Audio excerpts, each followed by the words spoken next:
आज आम पढ़ा गुणन संबंध में आधार ठारू कम संख्या मानकर गुणन। तो ये आप देखिपार 8 गुणन 9 तो ये आधार मुझे 10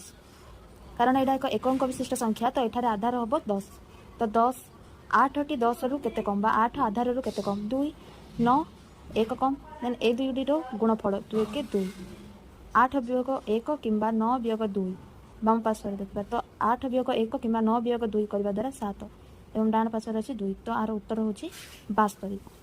ना सीधा 96 गुणन 93 तो ये आधार हूँ 100 कारण यहाँ 2 अंक विशिष्ट संख्या तो आधार ये 100 हम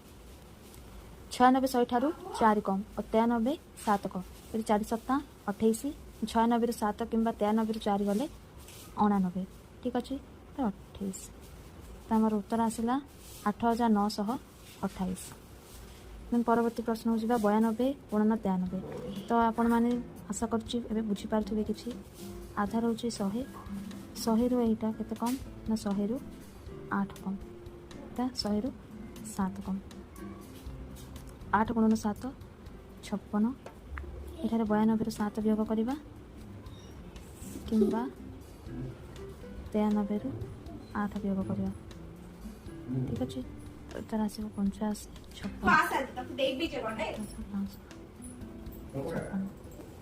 पिला माने आपण ए दुईटी प्रश्न को निजे प्रथमे चेष्टा करंतु करने को जदि हो ना तेबे जाइए